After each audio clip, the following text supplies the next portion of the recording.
Hi, and welcome to This Week in East Brunswick, the Township's news and information program. This week in East Brunswick, the Township Council discusses the fate of the Durant-Hollander House. Later, we'll have a review of Monday night's council meeting.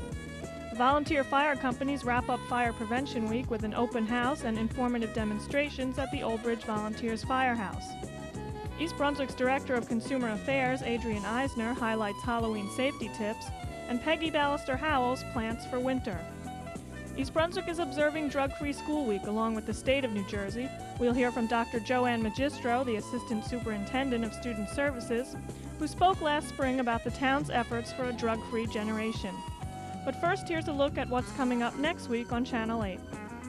The township elections are around the corner, and Tuesday night from 6 to 7:30, Channel 8 will present a live cablecast of the Township Council Candidates Debate. The mayoral candidates debate will follow at 8 p.m. Reporters from the Home News, the Sentinel, and the Woodbridge News Tribune will question the candidates. Also next week, it's Look Great, Feel Great with Lenore Kulik at 10 o'clock Monday morning. At 10:30, it's Stories from the Library for preschoolers. Wednesday afternoon at 3:30, the City of Beverly Hills presents In Print. Wednesday night at 7:30, hear A Critic's View of Dance on For Art's Sake. At 8, The Arts features a history of East Brunswick's Playhouse 22. This Week in East Brunswick returns at 7 and 8 Thursday night, and at 7:30 it's EB People with authors Fran and Louis Sabin. The mayoral debate will be recast at 8:30 Thursday night. Check the Channel 8 program guide for recasts of other shows and for high school sport coverage. East Brunswick's volunteer fire companies rounded off Fire Prevention Week Saturday with an open house hosted by the Old Bridge Volunteer Fire Company on Ruse Lane. This year's theme was The Sound You Can Live With, Smoke Detectors in the Home. The fire companies provided information on fire safety as well as refreshments for the public. Sparky the dog showed children the fire trucks, and there were several displays and demonstrations by firefighters and other rescue workers. Chief Smith and firefighter Ed McDonnell were on hand to describe the department's largest piece of equipment, the rappelling tower. Here to my left is firefighter Ed McDonnell. He's one of our repellers for rescue. Eddie, tell the public about the repelling, about what you did today. Okay. Today we showed the people how they took us up on a ladder and we rappelled down so that we can show people how we use it to rescue. The course is a 60-hour course. It's an 8-man team where 2 men stay on the roof, 2 men below, and 2 other safety men in case the guys that are rappelling to do the rescue if somebody's trapped at the side of the building or any place. And that's what we do to rescue them. You can stop in the air and do whatever you have to do to get them. Under rappelling, which you've probably seen earlier in the tape, and what firefighter Ed McDonnell just said, it's not for anybody just to go out there and try. You got to be trained in it. You have to know it. You have to be certified in it. That's one thing I stress in the fire department is safety. Anybody that not knowing how to do it, hook their belts up wrong, hook the rope up wrong, they have a chance of falling. But that's one of the things that the fire company has always stressed is safety, and it's the best thing for a firehouse is to stress is safety. Firefighters made several presentations in the schools during the week, and at the open house demonstrated extinguishers and other procedures for fighting fire in the home. Next year's open house will be held at the Department of Public Safety. Last Thursday night at the high school, Channel 8's Stuart Davis spoke with David Sofer, East Brunswick Youth Recreation Coordinator. We're in the beginning of starting a brand new program here in East Brunswick. It's in the beginning stages, but so far, knock on wood, we've been very successful. It's called Something to Do East Brunswick, and it's targeted at grades 6 through 12, ages 12 to 18, and we have lots and lots and lots of special events. Here we are at one of them. Could you tell me what this volleyball is all about? Sure. This is open gym night, okay? And we're at the high school tonight. We also have it at Hammersholt and at Churchill. We have about, I don't know, like 8 or 10 of these scheduled through the end of this year. And of course, we'll be starting it up again next year. How has the turnout been, would you say? Well, not bad so far. We're pretty heartened by the turnout. Tonight, you know, was pleasant. What happens is we're gaining momentum as we go. A few more will have passed by the time this airs on TV, so I'm sure we'll have had a lot more by then. Yeah, we're pretty happy with it. Right. This is a something to do questionnaire.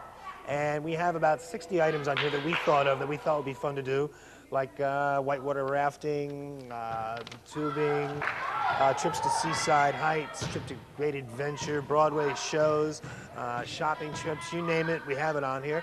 Plus a place for their own suggestions, okay? 3 suggestions of their own. And what we're going to do is, for the November trip, we're going to figure out what they want to do based on the response from that. That's what we're going to do. I would think one of the hardest parts of making a successful recreation program work would be getting the teenagers aware of it and getting them out. How have you been doing that? Absolutely. First of all, teens are the most difficult group to work with by far to any age group in the entire population.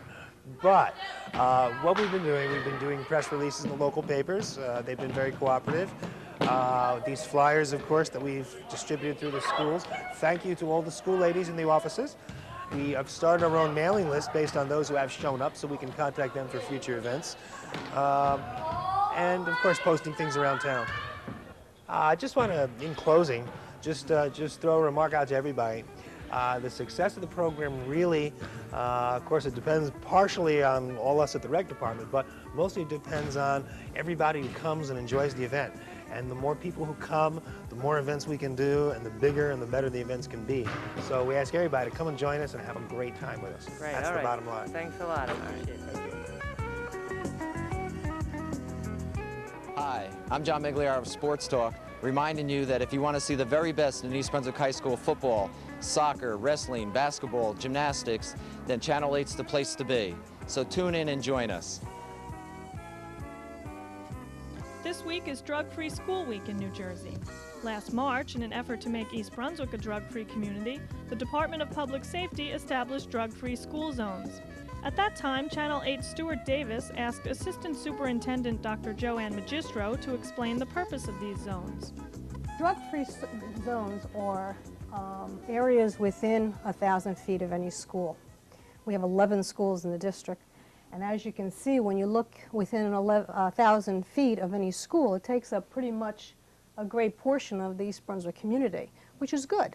And basically what we're saying is to someone who comes upon school area that if you distribute drugs in that area, you're going to face far more serious penalties than you would otherwise. And hopefully it's going to deter people from coming on school grounds and selling drugs. So we feel very good about the fact that so much of our community is protected by the drug-free zones, and hope that it will tell people and give a message out there that we mean business, and that certainly if you're going to come on school grounds and be involved in that kind of activity, that we're not going to allow it, or we're certainly going to be stiffer in terms of the penalties that are involved in doing something like that. Could you tell me a little bit about what the relationship is between the schools and the police in this drug-free zone program? Mm-hmm. The East Brunswick Police Department and the East Brunswick Public Schools have joined in an effort and have developed a cooperative plan in addressing the new drug law. And part of that plan is training, in that the police have been in our schools and they have trained our school nurses and our administration in terms of aspects of drug abuse and symptoms and that kind of thing. We have an exchange of information with the police, so there's constant support back and forth in terms of the goals that we're trying to address. There also is more visibility of police enforcement in the schools and around school grounds. Hopefully a deterrent. But on the other hand, trying to give an image that the police officer is here to help and is concerned about students and is trying to get a view of being a positive member of our total community and with our students. Right, now this being passed down from the state, is this an indication that we're seeing more drugs or just we're getting wiser to them? Well, I think that for quite a while there's been a concern about drugs in the schools. However, we have to realize that drugs in the school is a manifestation of drugs in the community. And what place do you have more of a captivated audience than with students, both in selling and in educating? So negatively, we certainly don't want to have people coming into our school and finding it a place to distribute drugs. But on a positive note, this is certainly an area where we want to have a prevention program, where we want to have places where kids can get help who are involved. Dr. Magistro also explained the practical aspects of the school's drug policy. Well, there are many different kinds of symptoms that a student may experience or a teacher may be able to see in students that are not as obvious as one would expect. For instance, decline in grades, depression, perhaps a change of personality. These are things that a classroom teacher may be able to see and identify and bring to the attention of what we call in our district a Student Services Council, which are members of the administrative staff, guidance counselors, nurses, teachers. And if you have observed behavior that you think is unusual behavior for a particular student, and it's brought before the council and it's discussed, there's also ways in which we meet with the student, the parent, and so forth, and try to address what the problem is with the student. It may not be drugs, it may be a home personal problem. And through that vehicle, we try to address and help students to channel in the right direction. And if it is a drug problem, part of our policy states that we send the students out for a drug or medical exam, and that would be recommended either by an individual staff member of the Student Services Council or core team, as we call it, or the administration. So what happens if a teacher suspects a student? Has that? If a teacher suspects a student, the law is very clear about that. There is not a confidentiality in a school. The principal of the school must be notified, and then the core group or the Student Services Council, which is a group of people, get together and address the issue. If it's, of course, we're talking about something that's not an emergency. Obviously, in emergency kinds of things, we work on a quite different, quicker aspect. But in terms of identifying or suspecting abuse, we try to get as many people involved as we can to identify the problem, be sure that parents are involved and what have you. For more information about the drug-free zones, contact Detective Captain Ron Shorp at 390-6930.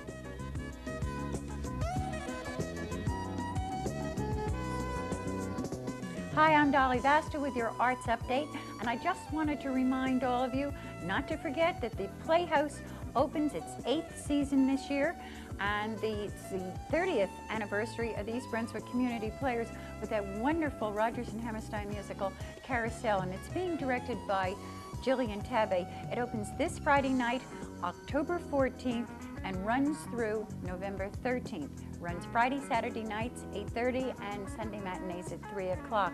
Group rates are available, and of course, the subscription series is still available. I hope all of you will come out and bring your families. It's a wonderful, wonderful musical.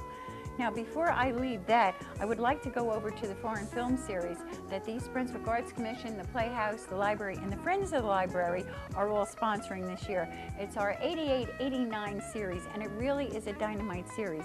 We've already had one of our movies. It has played at the Playhouse, Dark Eyes, but we still have 3 great flicks left. Listen to this. We have Cal, which is from Great Britain. We have Tampopo, which is from Japan. And we have Jules and Jim, which is from France. Now, as I said, there are some wonderful seats left. Subscriptions are still open, and we're cutting down the cost on the subscriptions for the rest of the season. We have 2 great guest leaders, John C. Leggett from Rutgers University and Steve Michaud from East Brunswick High School. And anyone who was to Dark Eyes and heard Steve Michaud lead that discussion before the movies, I'm telling you, you won't miss another one. So I hope all of you will come out and join some of these events. There's plenty going on in East Brunswick. I'll see you all again in the meantime. Take care.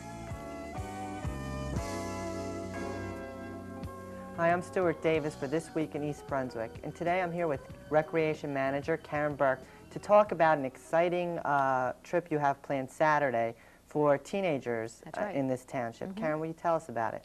Well, the trip is for teens from 6th grade to 12th grade, and we're going up to the Meadowlands via a bus with a tailgate party attached to it.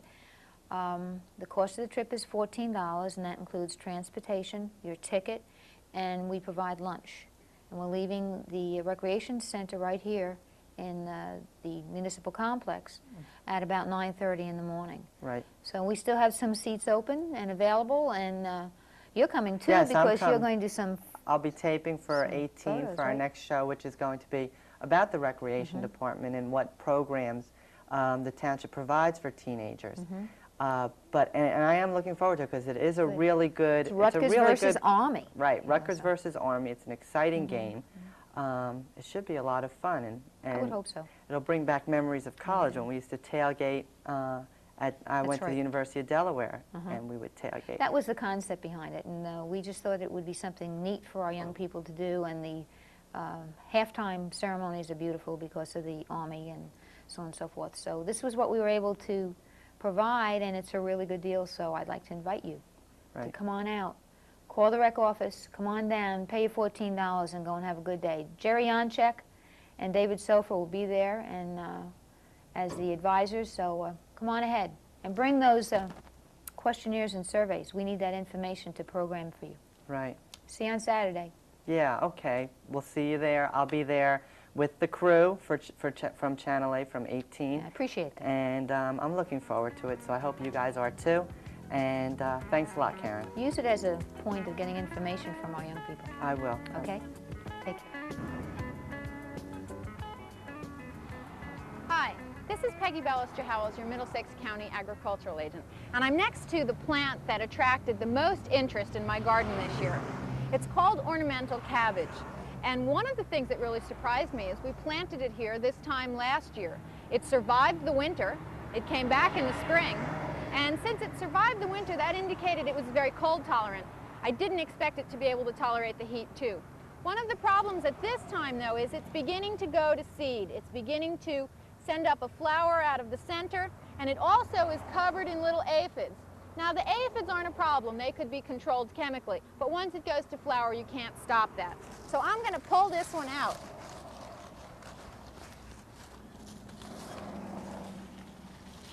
And we're just going to get rid of it.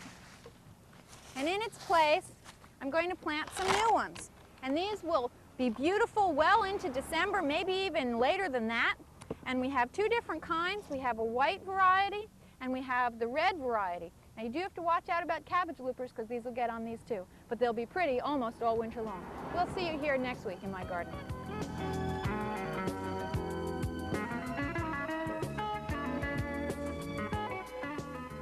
Hello, and welcome to Consumer Aware. I'm Adrienne Eisner, Director of the East Brunswick Consumer Affairs Office. It's trick-or-treat time again, but before you send your ghosts and goblins out for Halloween trick-or-treating, think of some important safety reminders. Warn children not to eat any of their treats before they get home. Examine all treats carefully before allowing children to eat them. Flimsy materials and outfits with big baggy sleeves or billowing skirts should be avoided to minimize the risk of contact with candles or other sources of ignition. Make or buy costumes light and bright enough to be clearly visible to motorists. For greater visibility in dusk or darkness, costumes can be decorated or trimmed with reflective tape which will glow in the beam of a car's headlights. Reflective tape is usually available in hardware, bicycle, and sporting goods stores. Children should also carry flashlights to see and be seen easily. Costumes should be short enough to prevent children from tripping and falling. Mothers' high heels are not a good idea for safe walking. Hats and scarves should be tied securely to prevent them from slipping over children's eyes. Apply a natural mask of cosmetics rather than have a child wear a loose-fitting mask which might restrict breathing or obscure vision. If a mask is used, make sure it fits securely and has eye holes large enough to allow full vision. Smaller children should always be accompanied by an older responsible child or an adult. Children should be cautioned against running out from between parked cars or across lawns and yards where ornaments or furniture present dangers. Children should go only to homes where residents have outside lights on as a sign of welcome. Children should not enter homes or apartments unless they are accompanied by an adult. Please take the time to review these important safety precautions with your children, and I hope they have a safe and happy Halloween. If you have any consumer questions or concerns, please call us at the East Brunswick Consumer Affairs Office. Monday through Friday, we are located in the municipal building, and the telephone number is 390-6954. Thank you for joining me on Consumer Aware. See you again next time. Make your pumpkin stand out in a crowd. The library's 9th annual Great Pumpkin Contest is Sunday, October 30th. Carve, paint, or decorate a pumpkin in some other way and bring it to the library at 1:30. Judging begins at 2 p.m. with prizes awarded in 4 age groups. You can register your entry by calling 390-6789.